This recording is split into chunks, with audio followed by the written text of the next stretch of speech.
আসসালামু আলাইকুম everyone, welcome to TNT-Lessons। আগের ভিডিওতে আমরা কন্টিনিউইটি বা কন্টিনিউয়াস ফাংশন সম্পর্কে জেনেছি।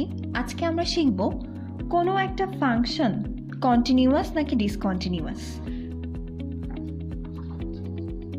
সেটা কিভাবে বের করতে হয়। এটা জানার জন্য আমরা সিম্পলি 3টা স্টেপ ফলো করব। সেগুলো কি কি?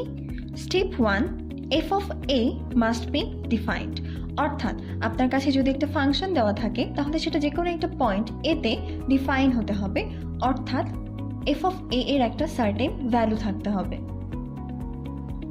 Step 2, x tends two a তে f of x K exist করতে হবে। কোনো একটা পয়েন্টে লিমিট এক্সিস্ট করে কি করে না এটাকে আমরা কিভাবে বের করব? রাইট হ্যান্ড সাইড লিমিট আর লেফট হ্যান্ড সাইড লিমিট যদি সমান হয় তাহলে আমরা বলতে পারবো ওই পয়েন্টে f of x এক্সিস্ট করে। স্টেপ 3, এই যে সেকেন্ড স্টেপ আর ফার্স্ট স্টেপ আমরা পেয়েছিলাম সেই দুটোর ভ্যালু, অর্থাৎ f of a এর ভ্যালু এবং যেই পয়েন্টে লিমিট এক্সিস্ট করে সেই ভ্যালু যদি সমান হয়, অর্থাৎ লিমিটের ভ্যালু আর f of a এর ভ্যালু যদি সমান হয় তাহলে আমরা কি বলতে পারবো? সেই ফাংশনটা একটা কন্টিনিউয়াস ফাংশন। এখন এই 3টা ডেফিনেশন বা পয়েন্টের মাঝে যদি যে কোনো একটাও বাদ চলে যায় তাহলে আমরা ফাংশনটিকে আর কন্টিনিউয়াস বলতে পারবো না। আমাদেরকে তখন ফাংশনটিকে ডিসকন্টিনিউয়াস ফাংশন হিসেবে ডিফাইন করতে হবে।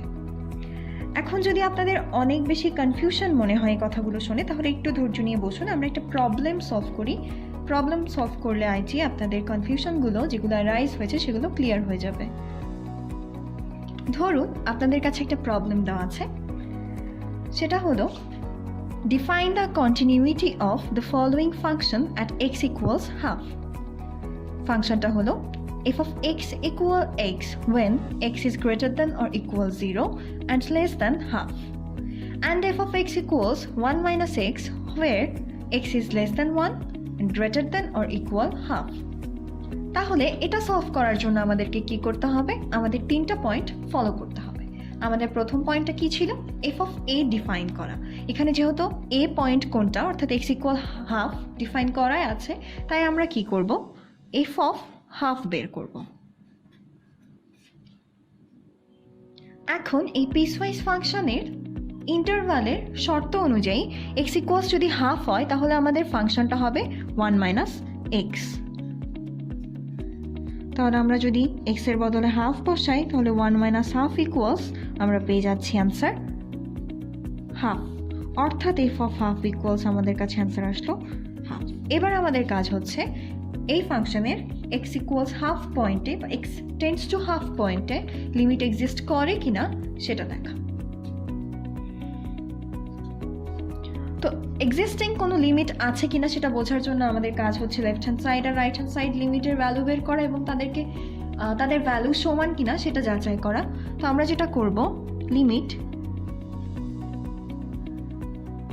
x tends to half plus f of x এর জন্য এবং x টেন্ডস টু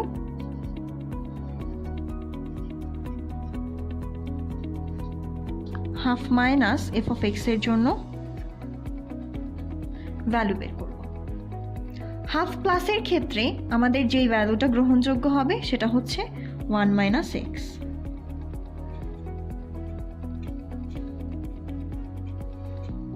আর হাফ মাইনাসের ক্ষেত্রে আমাদের জন্য যেটা গ্রহণযোগ্য হবে সেটা হলো এক্স। উভয় ক্ষেত্রে আমাদের অ্যান্সার কি আসছে? হাফ আসছে, অর্থাৎ আমরা বলতে পারি যে x টেন্ডস টু হাফ পয়েন্টে লিমিট এক্সিস্ট করে। এবার আমাদের 3 নম্বর কাজ হলো এই লিমিটের ভ্যালু আর f of a বা f of half এর ভ্যালু সেম কিনা সেটা বের করা। দেখুন এখানে ভ্যালু হাফ এবং এখানেও ভ্যালু হাফ, অর্থাৎ আমরা বলতে পারি limit x tends to half f of x equals f of half। যেহেতু আমাদের 3টা কন্ডিশনই ফুলফিল হয়েছে তাই আমরা এই ফাংশনটাকে কি বলতে পারবো? একটা কন্টিনিউয়াস ফাংশন।